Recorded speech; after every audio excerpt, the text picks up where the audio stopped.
So hello everyone. In this video, I will be covering the K2CR207 and the MnO4 section of D&F block.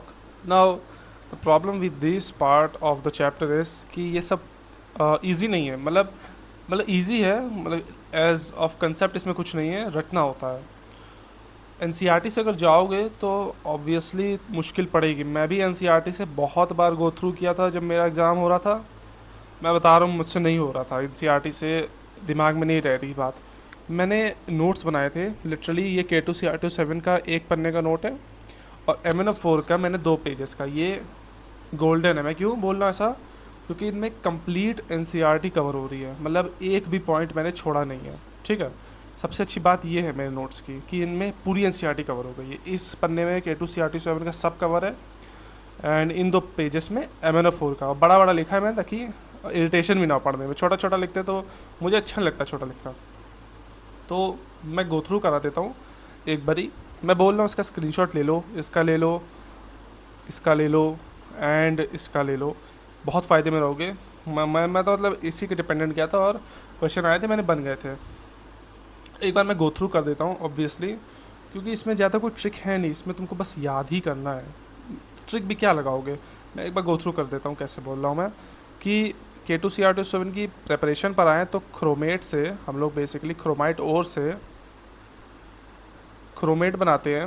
ठीक है, chromate बनाते हैं and then we acidify it to make dichromate. ठीक है, dichromate. Few points to remember here is chromate yellow होता है, dichromate orange होता है. ठीक है. एसिडिक कंडीशन में क्रोमेट डाइक्रोमेट बनता है. सिमिलरली बेसिक कंडीशन में इसका रिवर्स हो जाता है.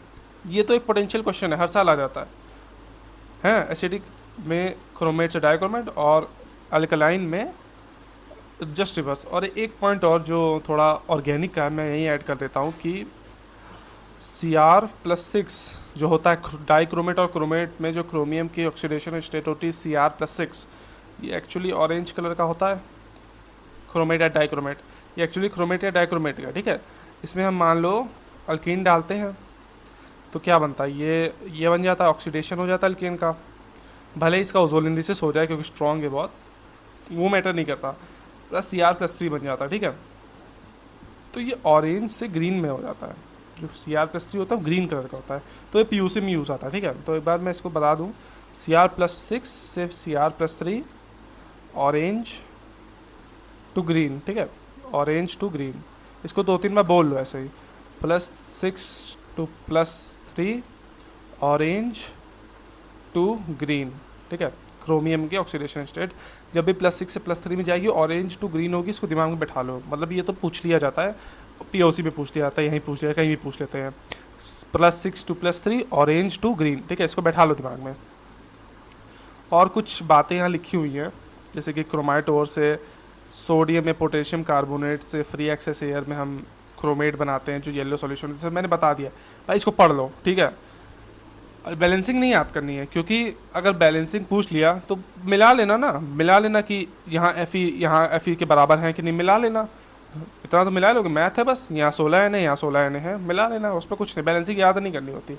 मैं पहले याद करता था, फिर मैं सोचा मिला ही लूँगा ना. वैसे पूछा नहीं जाता बैलेंसिंग. और ये सेक्शन जो होता है, ये सेक्शन में बता देता हूँ. इसको भी याद करना पड़ता है पर हो जाता है याद, क्योंकि मैं बताता हूँ ना. Iodine, iodides to iodine, Tin2 से Tin4, Fe2 से Fe3 और तुम्हारा क्या होता है, हाँ सल्फाइड. सल्फाइड से तुम्हारा सल्फ़र बन जाता है. ठीक है. तो ये याद हो जाता है. आयोडीन Tin2 से Tin4, Fe वाला और सल्फ़र वाला सब ऑक्सीडाइज ही हो रहे हैं. ठीक है. तो एक पैटर्न है, हो जाता है याद. इसमें कुछ ट्रिक बनाना भी फर्जी है. इतना तो याद करना ही पड़ता. मैं क्या बोलूँ.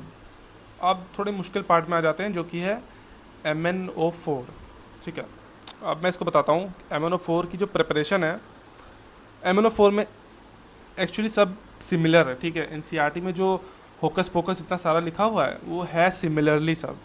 ये जो प्रिपरेशन है फ्यूजन वाली और ये कमर्शियल वाली, ये दोनों सेम है बस. ठीक है. एक चीज़ डिफरेंट है, मैं बताता हूँ. लैब में जो प्रिपरेशन है ये भी कुछ नहीं, तो बस एक लाइन का है. ये जो है इसको मैं याद करवा दूंगा, अभी ऐसे याद करवा दूंगा, तुम्हारे दिमाग में बैठ जाएगा। ये सब फैक्ट्स हैं, इनको पढ़ लेना एक बारी।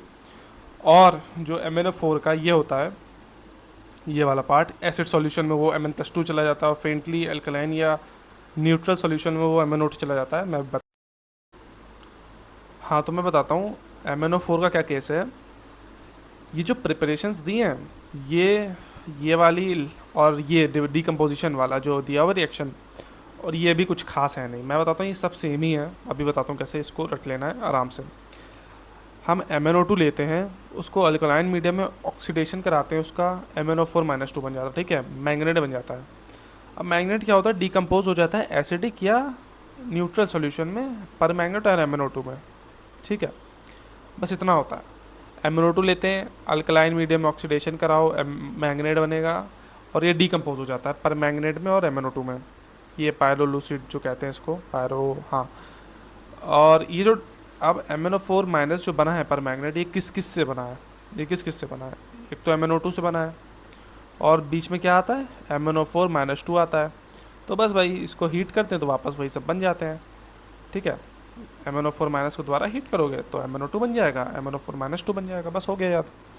तो ये वाली और ये वाली तो हो गया। लैब वाला जो है, तुमको बस एक ही बात ध्यान रखना है कि लैब की प्रिपरेशन में Mn+2 से हम लोग Mn+2 से पर मैग्नेट बनाते हैं, बस इतना ही ध्यान रखना है। और जो पर ऑक्सीडाइसल्फेट है, इसको ध्यान रख लेना, पर ऑक्सीडाइसल्फेट को ध्यान रख लेना, इतना ही तो ध्यान रखना है, ज़्यादा कुछ है थोड़ी। तो प्रिपरेशंस तो हो जाती हैं, कुछ है नहीं। सिमिलरली कमर्शियल देख लो, अल्कलाइन मीडियम ले रहे हैं, ऑक्सीडेशन करा रहे हैं, MnO4-2 बन रहा है, अब उसका दोबारा ऑक्सीडेशन करा दे रहे हैं अल्कलाइन मीडियम में, MnO4- बन जा रहा है। सेम ही प्रोसेस हो रहा है बार बार बार बार, कुछ कर नहीं रहे लो, अल्कलाइन मीडियम ऑक्सीडेशन बस। और ये फैक्ट्स हैं कुछ, इनको याद कर लेना, 2-3 बार पढ़ लोगे याद, दिमाग में रह जाते हैं, इनमें कुछ खास है नहीं। इस पे आ जाते हैं। इस पे एक बात ध्यान रखना है कि टिन नहीं आता है, ठीक है, टिन नहीं आता कहीं भी। MnO4 टिन को ऑक्सीडाइज नहीं करता है, जहाँ तक NCERT में दिया, टिन को ऑक्सीडाइज नहीं करता है MnO4, ठीक है। दिया नहीं है ऑक्सीडाइज करता है कि नहीं ये नहीं पता, दिया नहीं है। अगर क्वेश्चन आ गया कि इसमें से किसको नहीं करेगा, टिन को मार्क कर देना। एक्स्ट्रा क्या है, एक और बात जो पता होनी चाहिए, वो है MnO4- एसिडिक मीडियम में Mn+2 में चला जाता है, ठीक है, एसिडिक मीडियम में, और न्यूट्रल या फेंटली अल्कलाइन में वो MnO2 में चला जाता है, ठीक है, न्यूट्रल या फेंटली अल्कलाइन में MnO2 में चला जाता है, बस इतना ध्यान रखना। इन्हीं दो का केस हमें पढ़ना है NCERT के द्वारा। तो अगर एसिडिक मीडियम की बात करें तो आयोडीन, आयरन, ऑक्जिलेट या ऑक्जिलिक एसिड, भाई क्या ऑक्सीडाइज होता है तो CO2 ही बनता है ना। ये तो क्या कहते हैं, ऑर्गेनिक में, इनऑर्गेनिक में पढ़ते हैं सॉल्ट एनालिसिस में, सल्फाइड, और ये अपना सल्फाइट वाला आ जाता है, सल्फा, ये बन जाता है सल्फेट बन जाता है, नाइट्राइट टू नाइट्रेट, ठीक है, ये याद हो जाता है, इसमें ज़्यादा होता नहीं कुछ। सिमिलर K2CR7 में था, उसके अधिकतर नहीं, बाकी नाइट्राइट क्या बनेगा, नाइट्रेट ही बनेगा, SO3 क्या बनेगा, SO4 ही बनेगा, और कोई ऑप्शन तो है नहीं। न्यूट्रल अल्कलाइन में एक ही बात ध्यान रखनी कि ये वाला आयोडीन से IO3- बनता है, ठीक है, आयोडीन से IO3- बनता है। यही एक मेजर पॉइंट हो जाता है क्वेश्चन का कि किससे क्या बनता है।